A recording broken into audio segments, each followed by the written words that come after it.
Assalamualaikum warahmatullahi wabarakatuh. Bismillah, alhamdulillah, wassalatu wassalamu ala rasulillah wa ala alihi wa ashabihi wa mawalah, amma ba'du. Jamaah salat maghrib Masjid Nurul Ikhlas rahimakumullah. Pada malam ini saya akan menyampaikan materi kultum dari surah Maryam ayat yang keempat. Temanya, kalau boleh saya beri tema, adalah di antara hal yang harus dipenuhi agar seorang itu tidak celaka. Saya akan bacakan ayatnya, surah Maryam ayat yang keempat.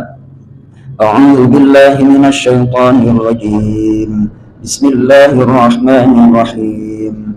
Qala rabbi inni wahana al-'azmu minni washta'ala ar-ra'su shayba wa lam akun bidu'aika rabbi syaqiyya. Shadaqallahul azim. Allahumma arhamna bil Quran.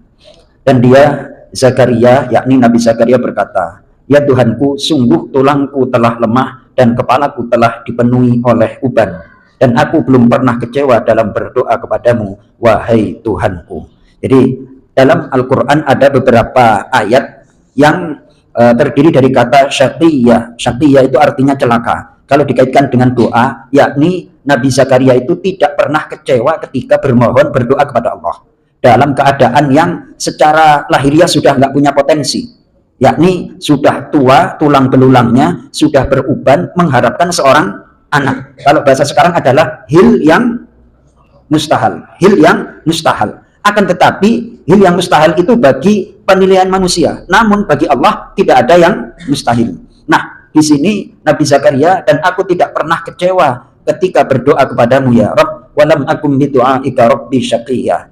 Kemudian dari ayat ini memberikan pesan, jangan kita pernah bosan dan jangan bosan untuk berdoa, bermohon dengan sungguh-sungguh kepada Allah Subhanahu wa Ta'ala. Kemudian lalu ada banyak uraian dari ulama tentang doa dan terkabulnya doa. Ini kalau tidak dikaji secara sungguh-sungguh, banyak orang yang aku sudah berdoa lama sekian tahun dan seterusnya, kenapa kok belum diijabah? Banyak pertanyaan seperti itu. Nah, ada di dalam kitab Hikam. Hikam itu adalah kitab yang berisi tentang kata-kata mutiara. Nah, itu dijadikan pelajaran. Nah, itu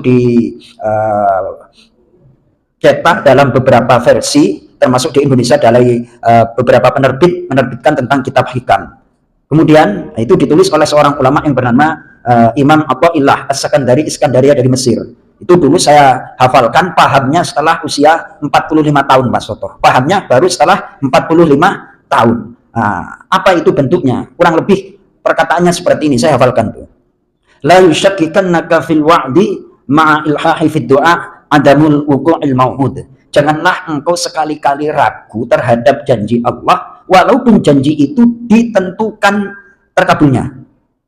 Kemudian, wahwa dominalakal ijabah fima yakhtaruhu lak. Dia, Allah, menjamin terijabahnya doa, terkabulnya doa pada saat yang Allah pilih, bukan yang engkau pilih.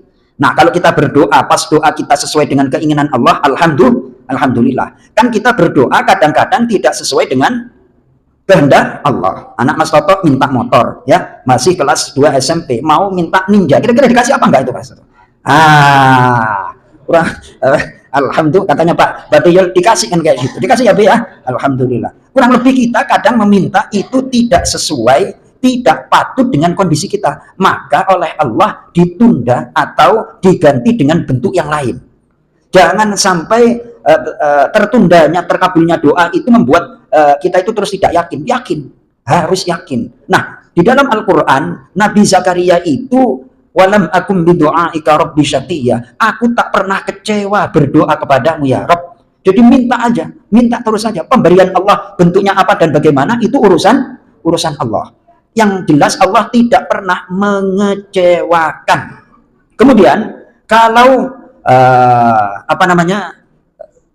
kita merenung, ada hikmahnya, terus kemudian dikaitkan dengan makalah dari Syekh Athaillah, idza fataha laka babal fahmi adal man'u 'ainal 'ata. Ini agak-agak dalam nih, filosofis ini.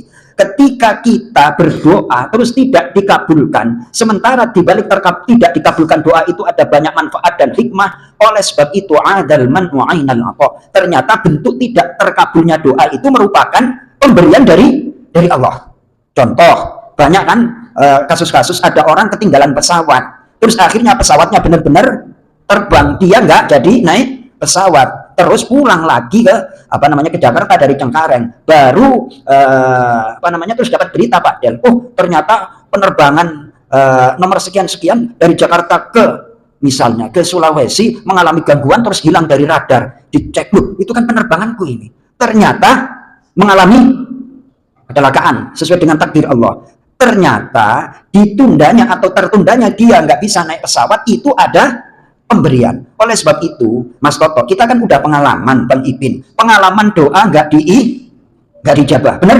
Pengalaman doa nggak diijabah versi kita. Kalau versi Allah diijabah. Namun diijabahnya doa itu bukan atas dasar persepsi manusia, tapi adalah tetap diijabah oleh Allah, tentunya dengan bentuk yang lain dan waktu yang tepat. Tapi yakinlah, berdoa itu orang tidak bakalan kecewa dan tidak bakalan celaka. Contoh Nabi Zakaria alaihissalam. Ini satu, agar manusia tidak kecewa dan celaka, perbanyak berdoa. Mudah-mudahan doa kita semuanya dijabah oleh Allah Subhanahu wa taala. Assalamualaikum warahmatullahi wabarakatuh.